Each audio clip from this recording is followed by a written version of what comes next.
ನೋಡಿ, ಸೊಂಟ ನೋವು ಅಥವಾ ಬ್ಯಾಕ್ ಪೇನ್ ಅನ್ನೋದು ಇತ್ತೀಚಿನ ದಿನಗಳಲ್ಲಿ ತುಂಬಾ ಕಾಮನ್ ಆಗಿರುವಂಥದ್ದು.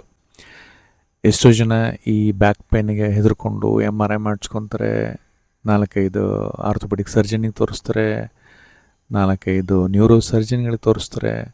ಎಲ್ಲಿ ತೋರಿಸಿದ್ರು ಕೂಡ ಈ ಸೊಂಟ ನೋವು ಕಡಿಮೆ ಆಗ್ತಿರೋದಿಲ್ಲ. ಪರ್ಮನೆಂಟಾಗಿ ಸೊಲ್ಯೂಷನ್ ಹುಡ್ಕೊಂಡು ಹೋಗ್ತಿರ್ತಾರೆ, ಏನೇನೋ ಚಿಕಿತ್ಸೆಗಳನ್ನ ತೊಗೊತಾರೆ, ಆದರೂ ಸರಿಯಾದ ರೀತಿಯಲ್ಲಿ ಅವರಿಗೆ ಸೊಲ್ಯೂಷನ್ ಸಿಗೋದಿಲ್ಲ. ಬ್ಯಾಕ್ ಪೇನ್ ಅನ್ನೋದು ಸಣ್ಣ ವಯಸ್ಸಿಂದ ಹಿಡಿದು ವೃದ್ಧ ವಯಸ್ಸಿನವ್ರಿಗೆ ಕೂಡ ಬರುವಂಥ ಒಂದು ವೆರಿ ಕಾಮನೆಸ್ಟ್ ಡಿಸಾರ್ಡರ್ ಅಂತ ಹೇಳ್ಬೋದು. L4 L5 ಜಾಗದಲ್ಲಿ, ಅಂದರೆ ಸೊಂಟದ ಕೊನೆಯ ಎಲುಬುಗಳೇನಿರ್ತವೆ, ಎಸ್ಪೆಷಲಿ ಸರ್ವೈಕಲ್ ಬೋನ್ಗಳನ್ನು ಕರಿತೀವಿ, ಥೊರಾಸಿಕ್ ಬೋನ್ ಅಂತ ಕರಿತೀವಿ, ಲಂಬಾರ್ ಬೋನ್ ಅಂತ ಕರಿತೀವಿ, ಸ್ಯಾಕ್ರಲ್ ಬೋನ್ ಅಂತ ಕರಿತೀವಿ. ಇದಿಷ್ಟು ಬೆನ್ನಿನ ಹುರಿ, ಇವೆಲ್ಲ ಎಲುಬುಗಳು ಸಣ್ಣ ಎಲುಬುಗಳ ಮಧ್ಯೆ ಒಂದು ಡಿಸ್ಕ್ ಇರುತ್ತೆ. ಅದಕ್ಕೆ ನಾವು ಇಂಟರ್ವರ್ಟಿಬ್ರಲ್ ಡಿಸ್ಕ್ ಅಂತ ಕರಿತೀವಿ. ಇದು ಸಾಫ್ಟ್ ಕುಷನ್ ಲೈಕ್ ಸ್ಟ್ರಕ್ಚರ್. ಇದು ನಿಮ್ಮ ಗಾಡಿಗೆ ಹೇಗೆ ಶಾಕ್ ಅಬ್ಸಾರ್ಬರ್ ಇದೆ, ಅದೇ ಥರ ನಮ್ಮ ಇಡೀ ದೇಹಕ್ಕೆ ಶಾಕ್ ಅಬ್ಸಾರ್ಬರ್ ಅಂತ ಹೇಳಿದರೆ ಈ ಒಂದು ಇಂಟರ್ವರ್ಟಿಬ್ರಲ್ ಡಿಸ್ಕ್ ತುಂಬಾ ಸಾಫ್ಟ್ ಕುಷನ್ ಲೈಕ್ ಸ್ಟ್ರಕ್ಚರ್. ಇದ್ರ ಸುತ್ತಲೂ ಒಂದು ಅಡ್ಜಸೆಂಟ್ ಆಗಿರೋವಂಥ ಒಂದು ಗಟ್ಟಿಯಾಗಿ ಬಿಗಿ ಹಿಡ್ಕೊಳೋವಂಥ ಒಂದು ಮಾಂಸ ಸ್ನಾಯು ಅಂತ ಹೇಳಿದ್ರೆ ಅದಕ್ಕೆ ಎರೆಕ್ಟರ್ ಸ್ಪೈನ್ ಅಂತ ಕರಿತೇವೆ. 3 ಮಸಲ್ಸ್ಗಳ ಒಂದು ಕುತ್ತಿಗೆಯಿಂದ ಸೊಂಟದವರೆಗೂ ಹೋಗಿರೋಂಥ ಒಂದು ಈ ಎರೆಕ್ಟರ್ ಸ್ಪೈನ್ ಮಸಲ್ ಆಗಿರುತ್ತೆ. ಈ ವರ್ಟಿಬ್ರಲ್ ಬೋನ್ಗಳ ಮಧ್ಯದಲ್ಲಿ ಮೆದುಳಿಂದ ಬಂದಿರೋವಂಥ ಒಂದು ನರದ ಬಳ್ಳಿಗೆ ನಾವು ಸ್ಪೈನಲ್ ಕಾರ್ಡ್ ಅಂತ ಕರಿತೀವಿ. ಇದು ಈ ವರ್ಟಿಬ್ರಲ್ ಕಾಲಮ್ನಲ್ಲಿ ಒಳಗಡೆ ಮೇಲಿಂದ ಕೆಳಗೆ ತನಕನೂ ಈ ನರ ಸಪ್ಲೈ ಆಗ್ತಿರುತ್ತೆ.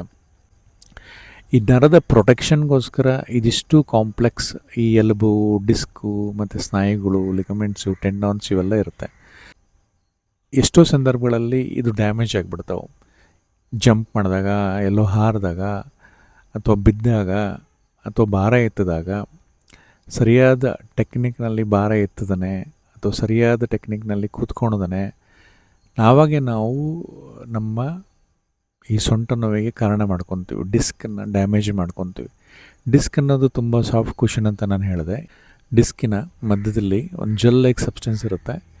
ಇದು ಎಲ್ಲಿ ಜಾಸ್ತಿ ಕಂಪ್ರೆಷನ್ ಆಗುತ್ತೆ ನಮ್ಮ ಎಲುಬುಗಳು, ಈ ವರ್ಟಿಬ್ರಲ್ ಬೋನ್ಸ್ಗಳು, ಆವಾಗ ಈ ಡಿಸ್ಕ್ ಡ್ಯಾಮೇಜ್ ಆಗಿಬಿಟ್ಟು ಡಿಸ್ಕ್ ಹರ್ನಿಯೇಷನ್ ಅಥವಾ ಹೊರಗಡೆ ಬರುವಂಥದ್ದು, ಅದು ನರದ ಬಳ್ಳಿಗೆ ತಾಗಿ ಸೊಂಟ ನೋವು ಬರೆಸೋವಂಥ ಪಾಸಿಬಿಲಿಟಿ ಹೆಚ್ಚಾಗಿರುತ್ತೆ. ಎಷ್ಟೋ ಜನ ಭಯ ಪಡ್ಕೊಂಡು ಇದಕ್ಕೆ ಇಮ್ಮಿಡಿಯೇಟಾಗಿ ಆಪ್ರೇಷನ್ ಮಾಡಿಸ್ಕೊಳಕ್ಕೆ ಹೋಗ್ತಾರೆ.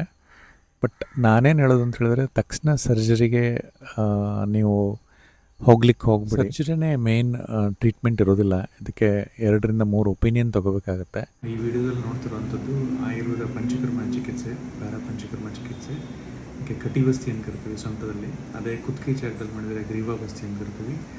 ಮೋಸ್ಟ್ ಎಫೆಕ್ಟಿವ್ ನಾನ್ ಸರ್ಜಿಕಲ್ ಆಯುರ್ವೇದ ಟ್ರೀಟ್ಮೆಂಟ್ ಇದು.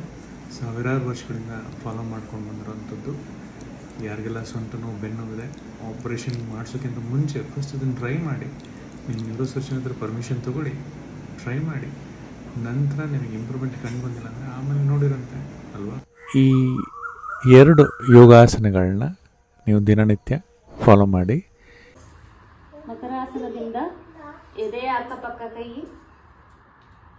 2 ಕಾಲು ಬೆರಳುಗಳನ್ನು ಗಟ್ಟಿಯಾಗಿ ಒತ್ತಿ ಇನ್ಹೇಲ್ ಮಾಡ್ತಾ ಹೊಟ್ಟೆಯ ಭಾಗ, ಎದೆಯ ಭಾಗ, ನಿಮ್ಮ ಗದ್ದದ ಭಾಗವನ್ನು ಮೇಲೆ ಕೆತ್ತಿ ಉಸಿರಾಟದ ಮೇಲೆ ಗಮನ ಇರಲಿ. ಎಕ್ಸೇಲ್ ಮಾಡ್ತಾ ವಾಪಸ್ ಮಕರಾಸನಕ್ಕೆ. ಶಶಾಂಕಾಸನದಿಂದ ನಿಮ್ಮ ಭುಜದ ಅಗಲಕ್ಕೆ ಕೈಯನ್ನು, ಹಸ್ತಗಳನ್ನು ಇಡಿ. ಇನ್ಹೇಲ್ ಮಾಡ್ತಾ ನಿಮ್ಮ ಹೊಟ್ಟೆ ಭಾಗವನ್ನು ನೆಲದ ಕಡೆ ತಳ್ಳಿ, ತಲೆಯ ಭಾಗವನ್ನು ಮೇಲೆ ಕೆತ್ತಿ ಕೌ ಪೋಸಿಗೆ. ಎಕ್ಸೇಲ್ ಮಾಡ್ತಾ ನಿಮ್ಮ ಶೋಲ್ಡರ್ಸ್ನ, ನಿಮ್ಮ ಬೆನ್ನಿನ ಭಾಗವನ್ನು ಹಂಚ್ ಮಾಡಿ. ಇನ್ಹೇಲ್ ಮಾಡ್ತಾ ಹೊಟ್ಟೆಯ ಭಾಗವನ್ನು ಮತ್ತೆ ಕೌ ಪೋಸಿಗೆ ತನ್ನಿ. ನಿಮ್ಮ ತಲೆಯನ್ನು ಎತ್ತಿ ಮೇಲಕ್ಕೆ ನೋಡಿ. ಎಕ್ಸೇಲ್ ಮಾಡ್ತಾ ನಿಮ್ಮ ಬೆನ್ನಿನ ಭಾಗವನ್ನು ಹಂಚ್ ಮಾಡಿ ವಾಪಸ್ ಶಶಾಂಕಾಸನಕ್ಕೆ. ಇದರಿಂದ ಕೂಡ ಬ್ಯಾಕ್ ಪೇನ್ ಕಡಿಮೆ ಆಗ್ತಾ ಬರುತ್ತೆ. ಹೆಚ್ಚು ಭಾರ ಎತ್ತುವಂಥದ್ದು, ಬಕೆಟ್ಗಳು ಎತ್ತುವಂಥದ್ದು, ಆಮೇಲೆ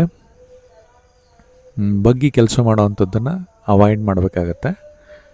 ನೀವು ದಿನ ಕೂರುವಂಥ ಒಂದು ಚೇರನ್ನು ಪರೀಕ್ಷೆ ಮಾಡಿಸ್ಕೊಳ್ಳಿ, ಅದು ಇಂಪಾರ್ಟೆಂಟ್ ಆಗಿರುತ್ತೆ. ನೀವು ಚೇರ್ನ ಸರಿ ಮಾಡ್ಕೊಂಡಿಲ್ಲ ಅಂದರೆ ನಿಮ್ಮ ಸೊಂಟ ನೋವು ಅಥವಾ ಬೆನ್ನು ನೋವು ಕಡಿಮೆ ಆಗೋದಿಲ್ಲ. ಸೊ ಇದಿಷ್ಟು ಇಂಪಾರ್ಟೆಂಟ್ ಫ್ಯಾಕ್ಟರ್ಸ್ಗಳಿದೆ.